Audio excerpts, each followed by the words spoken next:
साथीहरु म चाहिँ आज घरको अलिकति क्लिन गरेको भिडियो गरिरहेको छु। यदि मैले यो पोस्ट गर्दाखेरि कसैलाई नराम्रो लाग्छ भने म माफी चाहन्छु अगाडिबाट नै। आज चाहिँ मैले मेरो नानी स्कुल गइसकेर चाहिँ फटाफट यो बक्सहरु सफा गर्नुपर्ने थियो है। हुन त दुई दिनमा गरिबस्छु तर पनि आज फेरि गर्दै थिएँ। हिजो छोडेर अस्ति गरेको थिएँ, आज फेरि गर्दैछु। र यो भिडियो हेर्नुहुने सबैजनालाई धेरै धेरै माया गरिदिनुहोस् होला। अन्त अरु गर्दैछु, हेर्दै जानुहोस्। यो गरिसकेर चाहिँ दिनभरि मेरो काम यस्तै हुन्छ हैन, दिनभरि बिजी हुन्छु।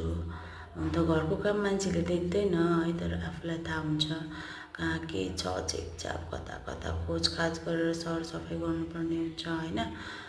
म मात्रै हैन, अरु केटीहरु सबैजनाको यस्तै होला जो हाउसवाइफहरु हुनुहुन्छ हैन। अब हेर्नुस्, भाडा यति छ, भाडा धुँदा हो, घर सफा, उफ नानीले के भन्दैछ हो।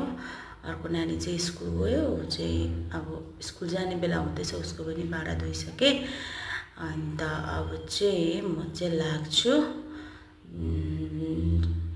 झाडु पोछा घर बढालेर, अनि सट्टै सफा गरेर चाहिँ फेरि नानीलाई लिनु जानुपर्ने हुन्छ। अनि उ चाहिँ बसेर, मेरो छोरा चाहिँ टिभी हेरिरहेछ हो। अब बसेको बेलामा मैले सबै काम सक्नुपर्ने हुन्छ है साथीहरु। Thank you for watching, by.